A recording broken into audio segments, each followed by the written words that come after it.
Obviously, everybody is aware at this point that this is going to be a big and powerful storm.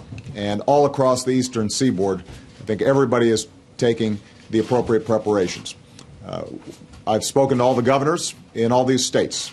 They have issued emergency declarations. Those have been turned around quickly here in the White House. We have pre-positioned assets so that FEMA personnel are working closely with state and local governments. We're making sure that food and water and emergency generation is available for those communities that are going to be hardest hit. We anticipate that the center of the storm is going to hit landfall sometime this evening.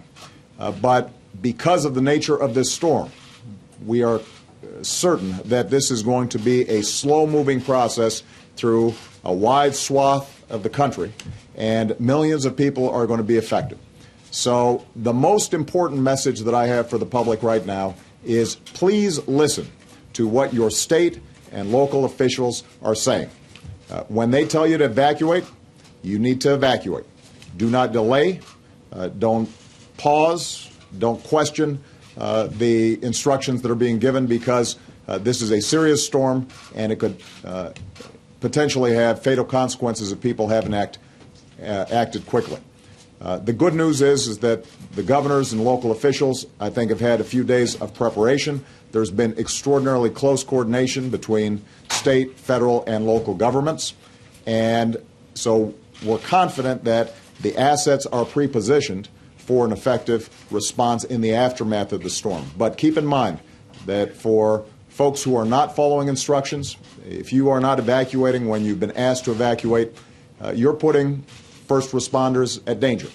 We're going to have search and rescue teams in and around multiple states all at the same time. And although we've got Coast Guard and the Department of Defense all positioned, if the public's not following instructions, that makes it more dangerous for people, and it means that we could have fatalities that could have been avoided.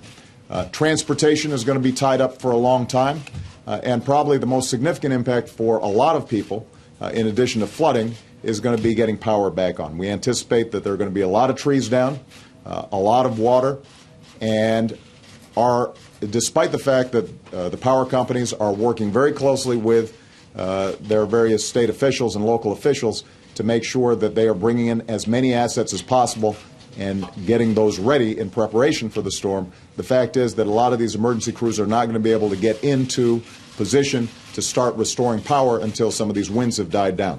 And because of the nature of this storm, that may take several days. So the public should anticipate that there's going to be a lot of power outages, and it may take time for that power to get back on. The same is true with transportation. There are going to be a lot of backlogs. And even after the storm has cleared, it's going to take a considerable amount of time for airlines, subways, trains, and so forth, potentially to get back on schedule, depending on the amount of damage that has occurred. Let me summarize just by saying that I'm extraordinarily grateful for the cooperation of our state and local officials. The conversations that I've had with all the governors indicate that at this point there are no unmet needs. I think everybody is taking this very seriously.